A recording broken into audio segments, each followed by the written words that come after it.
பானப்பட்டர் யாருடைய அவைப்புலவர்? சரியான விடைய பார்த்தோம்னா ஹர்ஷர். ஹர்ஷரோட அவைப்புலவர் தான் பானப்பட்டர். ஸோ ஹர்ஷர் வந்து இந்தியாவை கிபி 600 இருந்து 647 ஆண்டு வரைக்கும் ஆட்சி புரிந்தாரு. ஸோ இந்த பானப்பட்டர் எழுதிய நூல்கள் ஹர்ஷசரிதம் மற்றும் காதம்பரி. இது ரெண்டுமே வந்து பானப்பட்டர் எழுதிய நூல்கள். அதே போல ஹர்ஷர் எழுதிய நூல்கள் பார்த்தோம்னா நாகானந்தம், ரத்னாவளி மற்றும் பிரியதர்ஷிகா. சோ இது மூணுமே வந்து ஹர்ஷர் எழுதிய நூல்கள். சோ ஹர்ஷர் அப்படின்னா நமக்கு ஞாபகத்துக்கு வர ரெண்டு நேம் வந்து ஹர்ஷவர்தன், இன்னொன்னு வந்து ஹர்ஷவர்தன் ஸ்ரிங்கலா. இதுல வந்து ஹர்ஷவர்தன் இந்தியாவோட ஹெல்த் மினிஸ்டரா இருக்காரு. ஹர்ஷவர்தன் ஸ்ரிங்கலா இந்தியாவோட வெளியுறவு செயலாளர், ஃபாரின் செக்ரட்டரியா இருக்காரு. சோ ஞாபகத்துல வச்சுக்கோங்க. ரெண்டாவது கொஸ்டின் பாருங்க, இந்தியாவில் முதலில் தங்க நாணயத்தை வெளியிட்டவர்கள். சோ சரியான விடை வந்து இந்தோ கிரேக்கர்கள் அல்லது இந்தோ பாக்டீரியர்கள். இதுல முதலாம் சந்திரகுப்தர் குப்த அரசர்களேவும் முதல்ல தங்க நாணயத்தை வெளியிட்டவர். இரண்டாம் சந்திரகுப்தர் வந்து வெள்ளி நாணயங்களை வெளியிட்டவர். ராமகுப்தர் காப்பர் நாணயங்களை வெளியிட்டவர். மூன்றாவது கொஸ்டின் பாருங்க, இந்திய தேசிய காங்கிரசின் முதல் முஸ்லிம் தலைவர். எல்லாத்துக்கும் தெரிஞ்ச கொஸ்டின் தான், பத்ருதீன் தயாப்ஜி. இவர் வந்து 1887 நடந்த இந்திய தேசிய காங்கிரஸ் மாநாட்டுக்கு தலைமை வைத்திருப்பாரு. அந்த மாநாடு வந்து சென்னையில நடந்துச்சு. ஜாகிர் ஹுசேன் இவர் வந்து இந்தியாவோட முதல் முஸ்லிம் குடியரசுத் தலைவர். WC பானர்ஜி இவர் வந்து இந்திய தேசிய காங்கிரஸோட முதல் தலைவர். 1885 பம்பாயில நடந்த இந்திய தேசிய காங்கிரஸ் மாநாட்டுக்கு தலைமை வைத்திருப்பாரு. ஜார்ஜ் யூலே முதல் ஆங்கில தலைவர். காங்கிரஸோட தலைவராக இருந்த முதல் ஆங்கில தலைவர் வந்து ஜார்ஜ் யூல். இவர் வந்து 1888 நடந்த இந்திய தேசிய காங்கிரஸ் மாநாட்டுக்கு தலைமை வைத்திருப்பாரு. இந்த மாநாடு வந்து அலகாபாத்ல நடந்துச்சு. நாலாவது கொஸ்டின் பாருங்க, காந்தி இர்வின் ஒப்பந்தம் கையெழுத்தான ஆண்டு. சரியான விடை வந்து 1931 ஆண்டு. இந்த காந்தி இர்வின் ஒப்பந்தத்தோட இன்னொரு பேர் வந்து டெல்லி ஒப்பந்தம். சோ இந்த காந்தி இர்வின் ஒப்பந்தத்துக்கு காங்கிரஸ் அங்கீகாரம் அளித்த மாநாடு 1931 நடந்த கராச்சி மாநாடு. இந்த மாநாட்டுல தான் காந்தி இர்வின் ஒப்பந்தத்துக்கு அங்கீகாரம் வழங்கப்பட்டது. சோ இந்த மாநாட்டுக்கு தலைமை வைத்தவர் வந்து சர்தார் வல்லபாய் பட்டேல். இந்த மாநாட்டுல தான் அடிப்படை உரிமைகள் மீதான தீர்மானமும் நிறைவேற்றப்பட்டது. 1931 கராச்சி மாநாடு. ஐந்தாவது கொஸ்டின், இந்திய குடியரசுத் தலைவரால் ராஜ்யசபாவுக்கு தேர்ந்தெடுக்கப்படும் உறுப்பினர்களின் எண்ணிக்கை. சரியான விடை 12 உறுப்பினர்கள். சோ இதை பத்தி சொல்ற ஆர்டிகல் வந்து ஆர்டிகல் 80. சோ ஆர்டிகல் 80 எதை பத்தி சொல்லுதுன்னா இந்தியாவோட மாநிலங்களவையை பற்றி சொல்லுது. மாநிலங்களவை. அதே போல இந்திய குடியரசுத் தலைவரால் லோக்சபாவுக்கு தேர்ந்தெடுக்கப்படும் உறுப்பினர்களின் எண்ணிக்கை வந்து 2 ஆங்கிலோ இந்தியர்கள். சோ இது வந்து ஆர்டிகல் 331 சொல்லப்பட்டிருக்கு. சரிங்களா? 331 மக்களவைக்கு தேர்ந்தெடுக்கப்படும் ஆங்கிலோ இந்தியர்களுக்கான இடஒதுக்கீடு பற்றி சொல்லுது ஆர்டிகல் 331. இதே போல ஆர்டிகல் 330 மக்களவைக்கு தேர்ந்தெடுக்கப்படும் பட்டியல் மரபினர் மற்றும் பட்டியல் பழங்குடி மரபினருக்கான இடஒதுக்கீடு பற்றி சொல்லுது ஆர்டிகல் 330. ஆர்டிகல் 332 வந்து மாநில சட்டப்பேரவையில் இருக்கிற பட்டியல் மரபினர் மற்றும் பட்டியல் பழங்குடி மரபினருக்கான இடஒதுக்கீடு பற்றி சொல்லுது. ஆர்டிகல் 333 வந்து மாநில சட்டப்பேரவையில் இருக்கிற ஆங்கிலோ இந்தியருக்கான இடஒதுக்கீடு பற்றி சொல்லுது. ஸோ இதை நாளையும் படிச்சு வச்சுக்கோங்க. லாஸ்ட் இயர் வந்து அரபி ஜே எக்ஸாம்ல இதுல இருந்து ஒரு கொஸ்டின் கேட்டாங்க. 331 நினைக்கிறேன். இந்த ஆர்டிகல் பத்தி லாஸ்ட் இயர்ல நடந்த அரபி ஜே எக்ஸாம்ல கேட்டிருந்தாங்க. அடுத்த கொஸ்டின் பாருங்க, 6வது கொஸ்டின், பதவி வழி தேசிய மேம்பாட்டு கழகத்தின் தலைவராக இருப்பவர். சரியான விடை வந்து பிரதம அமைச்சர். தேசிய மேம்பாட்டு கழகம் மட்டுமல்ல, தேசிய ஒருமைப்பாட்டு கழகம், அதுக்கப்புறம் தேசிய நீர்வள ஆதார கழகம்.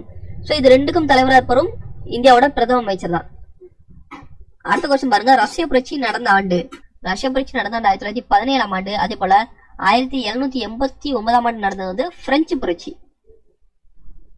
8வது கொஸ்டின், உலக வங்கியின் தலைமையிடம் எங்கு அமைந்துள்ளது? சரியான விடை வாஷிங்டன் டிசி.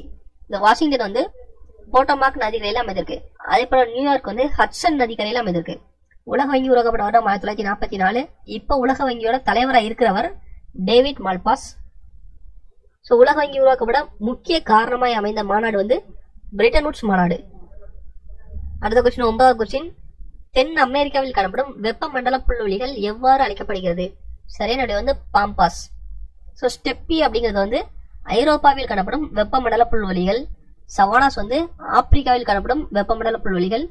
பிரைரி அப்படிங்கிறது வட அமெரிக்காவில் காணப்படும் வெப்பமண்டல புல்வெளிகள். 10வது கொஸ்டின் பாருங்க, சுந்தா ஜலசந்தி எந்த இரு தீவுகளை பிரிக்கிறது? சரியான விடை வந்து ஜாவா மற்றும் சுமத்ரா தீவுகள். இது 2 தீவுகளுமே இந்தோனேஷியால இருக்குது. சரிங்களா? இதே போல ஆஸ்திரேலியா மற்றும் தாஸ்மோனியா தீவுகளை பிரிக்கிறது வந்து பாஸ் ஜலசந்தி. யுஏஇ மற்றும் ஓமனை பிரிக்கிறது வந்து ஹார்முஸ் ஜலசந்தி. ஆசியா மற்றும் அமெரிக்காவை பிரிப்பது பெரிங் ஜலசந்தி. அடுத்து 11வது கொஸ்டின், தேசிய அரிசி ஆராய்ச்சி மையம் எங்கு அமைந்துள்ளது? சரியான விடை வந்து கட்டாக், ஒரிசா. இந்தியாவோட அரிசி கிண்ணம் என்று அழைக்கப்படுவது ஆந்திர பிரதேசம். ஆந்திர பிரதேசத்துல இருக்கிற கிருஷ்ணா கோதாவரி டெல்டா பகுதி. சரிங்களா? இதான் வந்து இந்தியாவோட அரிசி கிண்ணம் என்று அழைக்கப்படுகிறது. மத்திய இந்தியாவின் அரிசி கிண்ணம் வந்து சத்தீஸ்கர். இந்தியாவிலே மிக அதிக அளவுல அரிசி உற்பத்தி செய்யும் மாநிலம் வந்து வெஸ்ட் பெங்கால், மேற்கு வங்காளம். இந்த ரூர்க்கில இந்திய கட்டிட ஆராய்ச்சி நிலையம் இருக்கு. கட்டிட ஆராய்ச்சி நிலையம் ரூர்க்கில இருக்குது. அது மட்டும் இல்லாம இந்தியாவிலே மிக பழமையான பொறியியல் கல்லூரியும் ரூர்க்கில தான் இருக்கு. அடுத்து சென்னையில வந்து மத்திய தோல் ஆராய்ச்சி நிலையம் இருக்குது. டெல்லியில ரொம்ப முக்கியமானது தேசிய இயற்பியல் ஆய்வுக்கூடம் இருக்கு. இயற்பியல் ஆய்வுக்கூடம் வந்து டெல்லியில இருக்குது. ரொம்பவே முக்கியமான கொஸ்டின். 12வது கொஸ்டின் பாருங்க, பெனிசிலின் எதிலிருந்து பிரித்தெடுக்கப்படுகிறது? சரியான விடை வந்து பூஞ்சை. அந்த பூஞ்சையோட நேம் வந்து பெனிசிலியம் நோட்டேட்டம். பெனிசிலியம் நோட்டேட்டம். முதல்ல இந்த பெனிசிலினை கண்டுபிடிச்சவர் வந்து அலெக்சாண்டர் ஃபிளமிங். அடுத்து 13வது கொஸ்டின், உலக சுகாதார தினம் எந்த நாளில் கொண்டாடப்படுகிறது? ஏப்ரல் 7. 2019ஆம் ஆண்டுக்கான இந்த உலக சுகாதார தினத்தோட தீம் வந்து universal health coverage, every one everywhere. இதான் வந்து 2019ஆம் ஆண்டுக்கான தீம். 2020ஆம் ஆண்டுக்கான தீம் வந்து சப்போர்ட் நர்சஸ் அண்ட் மிட்வைஃப்ஸ். சரிங்களா? இதான் வந்து 2020ஆம் ஆண்டுக்கான தீம். ஜூன் 5 வந்து உலக சுற்றுச்சூழல் தினம். ஜூலை 11 வந்து மக்கள் தொகை தினம். டிசம்பர் 1 எய்ட்ஸ் தினம். அடுத்து 14வது கொஸ்டின், ஹைட்ரஜன் குண்டை கண்டறிந்தவர்? சரியான விடை வந்து எட்வர்டு டெல்லர். இவர் தான் வந்து ஹைட்ரஜன் குண்டை கண்டறிந்தவர். இந்த ஹைட்ரஜன் குண்டு எந்த தத்துவத்தின் அடிப்படையில் செயல்படுதுன்னு பார்த்தோம்னா அணுக்கரு இணைவு. எட்வர்டு ஜென்னர் வந்து சின்னம்மைக்கான தடுப்பூசியை கண்டறிந்தவர். ராபர்ட் ஓபன் கைமர் வந்து அணுகுண்டை கண்டறிந்தவர். ஆட்டம் பாம்பை கண்டறிந்தவர் வந்து ராபர்ட் ஓபன் கைமர். இந்த அணுகுண்டு எந்த தத்துவத்தின் அடிப்படையில் செயல்படுதுன்னு பார்த்தோம்னா அணுக்கரு பிளவு. அடுத்து வந்து ஆல்பர்ட் நோபல். இவர் வந்து டைனமைட்டை கண்டறிந்தவர். இந்த டைனமைட்ல பயன்படுற முக்கியமான ஒரு கெமிக்கல் வந்து நைட்ரோகிளிசரின். இந்த டைனமைட் வந்து ஒரு வகையான வெடிமருந்து. வேற என்னென்ன வெடிமருந்து இருக்குன்னு பார்த்தோம்னா TNG, trinitro glycerin, trinitro toluene, trinitro phenol, அப்புறம் வந்து ஆர்டிஎக்ஸ். ஆர்டிஎக்ஸ் வந்து ரிசர்ச் அண்ட் டெவலப்மெண்ட் எக்ஸ்ப்ளோசிவ். இது வந்து கேள்விப்பட்டிருப்போம். 15வது கொஸ்டின் பாருங்க, பிந்துசாரர் எந்த வம்சத்தை சேர்ந்தவர்? சரியான விடை வந்து மௌரிய வம்சம். மௌரிய வம்சத்தோட முதல் அரசர் வந்து சந்திரகுப்த மௌரியர். 2வது வந்து பிந்துசாரர். 3வது வந்து அசோகர். இந்த பிந்துசாரரோட ஒரு சிறப்பு பேர் என்னன்னா அமித்ரகாதன். அமித்ரகாதன் அப்படிங்கிறது பிந்துசாரரோட சிறப்பு பெயர். பாபர் நாமாவை எழுதியவர். 14வது கொஸ்டின், பாபர் நாமாவை எழுதியவர் பாபர். அவரோட சுயசரிதையை அவரே எழுதிட்டாரு. பிர்தௌசி அப்படிங்கிறது வந்து ஷாநாமாவே எழுதியவர். முகமது காசிம், இவர் வந்து ஆலம்கீர் நாமாவே எழுதியவர். ஆலம்கீர் நாமா அப்படிங்கிறது அவுரங்கசீப்போட சுயசரிதை. குல்பதம் பேகம் எழுதினது வந்து ஹுமாயூன் நாமா. பாருங்க 17வது கொஸ்டின், முகலாய வம்சத்தின் கடைசி அரசர்? 2ஆம் பகதூர் ஷா. 1857 புரட்சியின் போது ரங்கூனுக்கு நாடு கடத்தப்பட்டவர் 2ஆம் பகதூர் ஷா. இவர் தான் வந்து முகலாய வம்சத்தோட கடைசி அரசர். ஆப்ஷன் பாருங்க, ஆலம்கீர், 2ஆம் ஆலம்கீர். இவர் வந்து பிளாசி போரின் போது முகலாய வம்சத்தோட அரசராக இருந்தவர் 2ஆம் ஆலம்கீர். 2ஆம் அக்பர், ராஜாராம் மோகன் ராய்க்கு ராஜா எனும் பட்டத்தை வழங்கியவர் 2ஆம் அக்பர். பகதூர் ஷா வந்து கடைசி முகலாய அரசர். முகமது ஷா, இவர் வந்து 1739ஆம் ஆண்டு நாதிர் ஷா படையெடுக்கும் போது முகலாய வம்சத்தோட அரசராக இருந்தாரு. கர்னல் போர்ல நாதிர் ஷாவால் தோற்கடிக்கப்பட்டவர் முகமது ஷா. அடுத்து 18வது கொஸ்டின், வெள்ளையனே வெளியேறு இயக்கம் ஆரம்பிக்கப்பட்ட நாள் 9 ஆகஸ்ட் 1942. நெக்ஸ்ட் பாருங்க 19வது கொஸ்டின், சூரிய குடும்பத்தில் உள்ள மிக பிரகாசமான கோள் வெள்ளி. ஸோ இந்த வெள்ளி தான் வந்து மிக அதிக தற்சுழற்சி காலம் கொண்டது. ஸோ 243 நாட்கள். ஸோ ஒரு தடவை தன்னைத்தானே சுற்றி கொள்வதற்கு 243 நாள் ஆகும். அதே போல வியாழன் வந்து மிக குறைந்த தற்சுழற்சி காலம் கொண்டது. 9.8 மணி நேரம் தான் ஆகும். சரிங்களா, தன்னைத்தானே ஒரு தடவை சுற்றி கொள்வதற்கு 9.8 மணி நேரம் தான் ஆகும். ஸோ வெள்ளி வந்து சூரிய குடும்பத்திலே இருக்க மிக பிரகாசமான கோள், மிக வெப்பமான கிரகம். ஸோ புதனோட ரொம்ப வெப்பமா இருக்கும் வெள்ளி. இந்த வெள்ளியோட வளிமண்டலத்துல CO2 வாயு அதிகமாக காணப்படும். அப்புறம் வந்து கிழக்கிலிருந்து மேற்காக சுற்றும் கிரகம். ஸோ மற்ற கிரகம் எல்லாமே வந்து மேற்கிலிருந்து கிழக்காக சுத்தும். வெள்ளி அப்புறம் வந்து யுரேனஸ், இது ரெண்டு மட்டும்தான் கிழக்கிலிருந்து மேற்கா சுத்தும். அடுத்து பாருங்க 20வது கொஸ்டின், மக்கள் தொகை கணக்கெடுப்பு எந்த பட்டியலில் உள்ளது? ஸோ சரியான விடை வந்து மத்திய பட்டியல். 42வது திருத்தச் சட்டம் 1976 படி ஒரு 5 பிரிவுகளை வந்து மாநில பட்டியலிருந்து பொதுப்பட்டியலுக்கு மாத்துறாங்க. சரிங்களா, அது என்னென்ன பிரிவுகள் பார்த்தோம்னா, 1 காடுகள், அடுத்து வந்து கல்வி, எடை மற்றும் அளவுகள், வனவிலங்கு மற்றும் பறவைகள் பாதுகாப்பு, அப்புறம் வந்து நீதி நிர்வாகம். இது 5மே வந்து மாநில பட்டியலிருந்து பொதுப்பட்டியலுக்கு மாத்துறாங்க. ஸோ சட்ட திருத்தம் வந்து 42வது சட்ட திருத்தம் 1976 ஆண்டு. அடுத்து 21வது கொஸ்டின் பாருங்க, ஒளியாண்டு என்பது எதன் அலகு? சரியான விடை வந்து தொலைவு. ஸோ ஒரு ஒளியாண்டு அப்படிங்கிறது 9.46 × 10⁻15 மீட்டர். ஒளியின் வேகம் வந்து 3 × 10⁸ metre per second. So 1 parsec equal to 3.26 light year. அடுத்து 22வது கொஸ்டின், அர்ஜென்டினா நாட்டின் நாணயம் என்ன? ஸோ சரியான விடை வந்து பெசோ. ஸோ இதான் வந்து அர்ஜென்டினா நாட்டோட நாணயம். இந்த அர்ஜென்டினா எங்க இருக்குதுன்னா சவுத் அமெரிக்கால இருக்கு. ஸோ அடுத்து பாருங்க ரியால், இது வந்து பிரேசிலோட நாணயம். பிரேசில் இதுவும் வந்து சவுத் அமெரிக்கால இருக்கு. அப்புறம் வந்து பொலிவர், இது வந்து வெனிசுலா நாட்டோட நாணயம். இதுவும் வந்து சவுத் அமெரிக்கால இருக்கு. அப்புறம் வந்து டாலர், இது வந்து ஈக்குவடார் நாட்டோட நாணயம். ஈக்குவடார் இதுவும் வந்து சவுத் அமெரிக்கால இருக்கு. அடுத்து 23வது கொஸ்டின், ராஜா தோடர்மால் யாருடைய அவையில் நிதி அமைச்சராக இருந்தார்? சரியான விடை வந்து அக்பர்.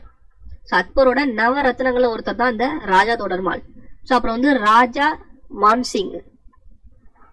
மான்சிங், இவர் வந்து அக்பரோட படை தளபதி. அப்புறம் வந்து தான்சேன், இவர் வந்து அக்பரோட அவையில இசை கலைஞராக இருந்தாரு. 24வது கொஸ்டின், இந்தியாவோட தலைநகரம் கல்கத்தாவிலிருந்து டெல்லிக்கு மாற்றப்பட்ட ஆண்டு 1911 ஆண்டு. இந்த டைம்ல இந்தியாவோட வைஸ்ராயா இருந்தவர் வந்து ஹார்டிஞ்ச் பிரபு. இவர் வைஸ்ராயா இருந்த காலகட்டத்துல தான் காந்தி தென்னாப்பிரிக்கால இருந்து இந்தியாவுக்கு வந்தாரு 1915 ஆண்டு. அப்புறம் வந்து தன்னாட்சி இயக்கம் ஆரம்பிக்கப்பட்டது 1916 ஆண்டு. காதர் கட்சி ஆரம்பிக்கப்பட்டது 1913 ஆண்டு. ஸோ இது எல்லாமே நடந்தது ஹார்டிஞ்ச் பிரபு இந்தியாவோட வைஸ்ராயா இருக்கும்போது தான். அடுத்த கொஸ்டின் பாருங்க 25வது கொஸ்டின், பூமியின் பூமத்திய ரேகை விட்ட அளவு. ஸோ சரியான விடை 12,756 kilometre. So +or-2 maybe change ஆகலாம். ஏன்னா ஒரு சில புக்ல வந்து டிஃப்ரெண்டா கொடுத்துருக்காங்க. +or-2 வச்சுக்கோங்க. சரிங்களா, இது வந்து 12,714 அப்படிங்கிறது துருவ பகுதியில் பூமியின் விட்டளவு. சரிங்களா, இது வந்து பூமத்திய ரேகை பகுதியில, இது வந்து துருவ பகுதியில. இது ரெண்டுக்கும் இருக்க டிஃபரெண்ட் வந்து எவ்வளவு இருக்கும்னா 40 கிலோமீட்டர் இருக்கணும். பூமத்திய ரேகை பகுதியில பூமியின் விட்டளவுக்கும் துருவ பகுதியில இருக்க பூமியின் விட்டளவுக்கும் இருக்க டிஃபரெண்ட் 40 கிலோமீட்டர்.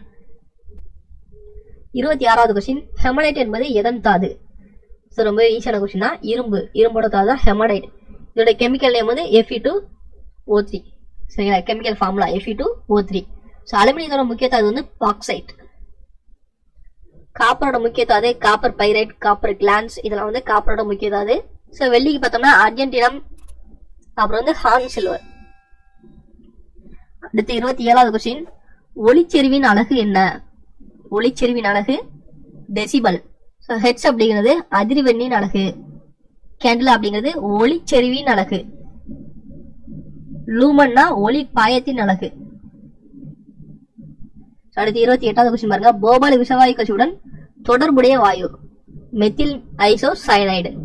ஸோ இந்த போபால் விஷவாயு கசிவு நடந்த வருடம் வந்து 1984 வருடம்.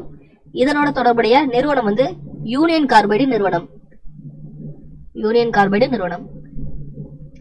ஸோ இது வந்து மீத்தேல் மெர்குரி, இது வந்து மினமிட்டா அப்படின்னு ஒரு நோயை உருவாக்குது. சரிங்களா, மினமிட்டா அப்படிங்கிற நோய். இந்த நோய் வந்து ஃபர்ஸ்ட் ஜப்பான்ல தான் கண்டுபிடிக்கப்பட்டது.